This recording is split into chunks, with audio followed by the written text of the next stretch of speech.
अभी मैं कुछ दिन से वीडियो नहीं डाल रहा था, तब मैं बैठे बैठे सोच रहा था।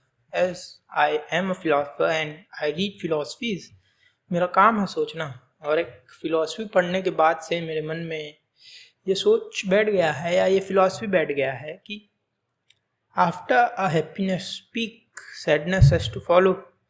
जैसा भी रहे, हार्मोनल रूप से दिमाग एब्सोल्यूट हैप्पीनेस को, प्लेजर को, इन्फिनिट डोपामीन को एक्सपीरियंस नहीं कर सकता।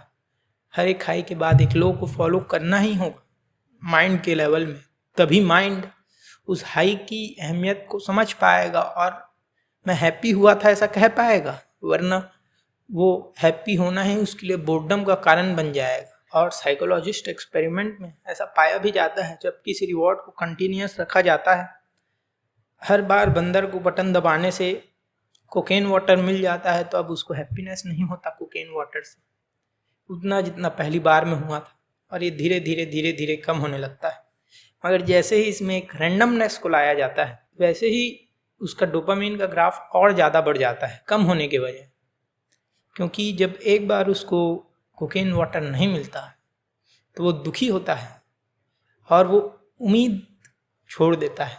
ये सोचता है इस बार भी नहीं मिलेगा, जब मिलता है तो और भी डोपामीन मिलता है। मगर जब हर बार मिलेगा ऐसा होता है, तब डोपामीन कम कम कम कम होने लगता है।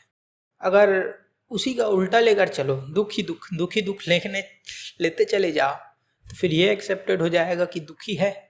तो फिर जब छोटा सा सुख भी होगा तो माइंड के लेवल में, डोपामीन लेवल में और न्यूरॉन्स लेवल में उतना ही हैप्पीनेस दे रहा होगा, उसी प्रकार आपको ड्राइव कर रहा होगा जैसे नॉर्मली आप ड्राइव होंगे। तो एट लास्ट मतलब क्या है कुछ करके? एट लास्ट मतलब क्या है? कुछ कमा कर, कुछ पढ़कर, कुछ भी कर कर, जो आपका जीवन है उसके हिसाब से आपको जो करना है वो कर कर। बोले मतलब तो कुछ भी नहीं है। ऐसा मैं अगर एडवाइस, इस बात को लेकर मैंने एडवाइस लिया, बोले मतलब तो कुछ भी नहीं है, हो भी नहीं सकता। आखिर पैदा हुए, जो भी कमाओगे मर ही जाना है, तो जाओ अभी ही। लाइफ को गेम की तरह लिया जा सकता है। जैसे गेम होता है, खेल कर आखिर में कुछ मिलता नहीं, मगर खेलते हुए मजा आता है। मजा, सैडनेस और हैप्पीनेस दोनों अलग हो जाता है। गेम में लेवल डिफीट भी होता है, कई बार क्लियर भी नहीं कर पा रहे होते, तो भी कंटिन्यूस उस लेवल को खेलने में मजा आता है, और उस लेवल को क्रैक करने में मजा आता है, उस गेम को खत्म करने में मजा आता है, पार लेने में मजा आता है। वैसे ही कुछ जिंदगी भी है। यहाँ चीजें एक लेवल की तरह है, एक गेम की तरह है, जिसको आपको समझ लो क्रैक करना है।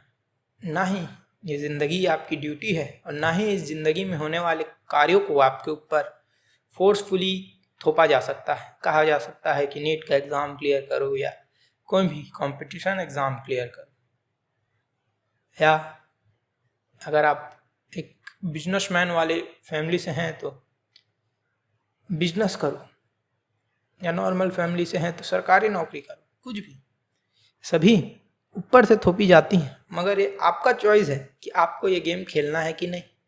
अगर मज़ा आता है नीट क्रैक करने में, जिसमें चीटिंग होता है, तो आप कर सकते हैं दोनों तरीके से, चीटिंग करके भी और नॉर्मली क्रैक करके भी। मगर जब आप चीटिंग करेंगे तो दूसरे लोगों को तकलीफ होगी नॉर्मली क्रैक करने में, जिससे फिर सिस्टम अनफेयर हो जाएगा। तो ऐसा ना करें, मगर कर सकते हैं।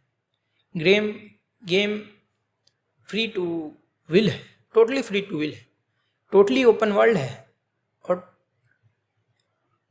है गेम ही रियलिस्टिक गेम। रियल नहीं है, रियलिस्टिक है। जैसे गेम में आप मर जाते हो, इसमें भी मर जाओगे, मगर वो गेम हार्डकोर मोड में है, ये गेम हार्डकोर मोड में है, ऐसा समझो।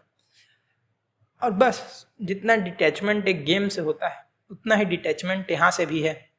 इसमें आपका कितना रोल है कि आप वही हैं जो आप हैं। इसमें मेरा कितना रोल है कि मैं दिग्विजय ही हूँ, और दिग्विजय की तरह ही सोच सकता हूँ, 0%। वैसे ही गेम के कैरेक्टर्स के साथ भी होता है। आपका कोई रोल नहीं होता कि आपका कैरेक्टर एट बिगनिंग क्या होगा, कौन होगा, कैसा होगा, उसको कैसी लूट मिलेगी, कैसा सर्कमस्टांसेस बनेगा। आप खेलते हैं। और यहाँ तक कि अगर वो मल्टीप्लेयर गेम नहीं है, जो कि ये है भी और नहीं भी, तो पूरा का पूरा गेम आप होते हैं। प्लेयर एक आपका सेपरेट होता है उस गेम में, मगर बाकी प्लेयर को भी आप इनडायरेक्टली कंट्रोल कर रहे होते हैं। आपसे उन प्लेयर का होना होता है। वैसा ही ये गेम है जहाँ एक फॉल्स आई का कॉन्सेप्ट है, एक कैरेक्टर है जिसको आप आई समझ रहे हैं, और बाकी सभी कैरेक्टर हैं जो भी आई ही हैं, आप ही हैं, या आप दोनों नहीं हैं। ना आप कैरेक्टर हैं, ना ही वो बाकी कैरेक्टर्स हैं, या तो आप दोनों हैं, जो भी समझिए, अलग अलग पर्सपेक्टिव से। वैसे ही जैसे लाइट पार्टिकल भी है और वेव भी, हाई इंटेलिजेंस में वैसा होता है, क्या किया जा सकता है। वैसे ही इस जिंदगी में भी है सभी चीज़ें, और सभी चीज़ों का एक गेम जैसा निष्कर्ष है, स्टार्टिंग है और एंडिंग है। जैसे आमतौर पर बच्चों को ये नहीं बोलना पड़ता कि पबजी खेलो बेटा, कॉम्पिटिटिव एग्जाम पबजी का देना है आपको, वर्ल्ड नंबर 1 ट्रॉफी लाना है। लोग खुद से खेलते हैं, मज़ा आता है उनको पबजी खेलने में, पैसा उड़ाने के लिए भी नहीं कहना पड़ता। वैसे ही जीवन में कुछ हॉबीज़ होती हैं। पबजी ही एक गेम है जिसको ज़्यादातर बच्चे खेलते हैं। प्ले स्टोर में लाखों और गेम है, उनको तो नहीं खेलते। और वैसे ही जीवन का गेम भी है, यहाँ पे मल्टीपल्स गेम है। कोई चाहना चाहे तो म्यूजिक स्ट्रीम के गेम में जा सकता है, म्यूजिक को क्रैक कर सकता है। म्यूजिक के पीछे भी एक पैटर्न होता है, उसमें भी आप कोर्स से नहीं मगर एक गुरु या फिर खुद से माथा फोड़ फोड़ कर ये सीख सकते हैं कि एक वायरल म्यूजिक वीडियो हिट कैसे प्रोड्यूस किया जाता है। और आप एक सिंगर भी और प्रोड्यूसर भी बन सकते हैं, करण नौजिला के जैसे। वो भी एक गेम है जहाँ आपको म्यूजिक को क्रैक करना है। ये भी एक गेम है जहाँ आपको नीट को क्रैक करना है, यूट्यूब को क्रैक करना है विथ मल्टीपल ट्राइज। तो जो गेम इस गेम के अंदर आपको अच्छा लगता है, उस गेम को चुनिए, खेलिए, मजे लीजिए क्रैक करने का, खेलने का, ना कि खेल लेने का। और ये जो आई का बात कर रहे थे हम, मैं के कॉन्सेप्ट का बात कर रहे थे हम, उसके लिए आप ज़्यादा अगर डिटेल में जाना चाहें तो इस वीडियो को देख सकते हैं। बाकी नमस्कार।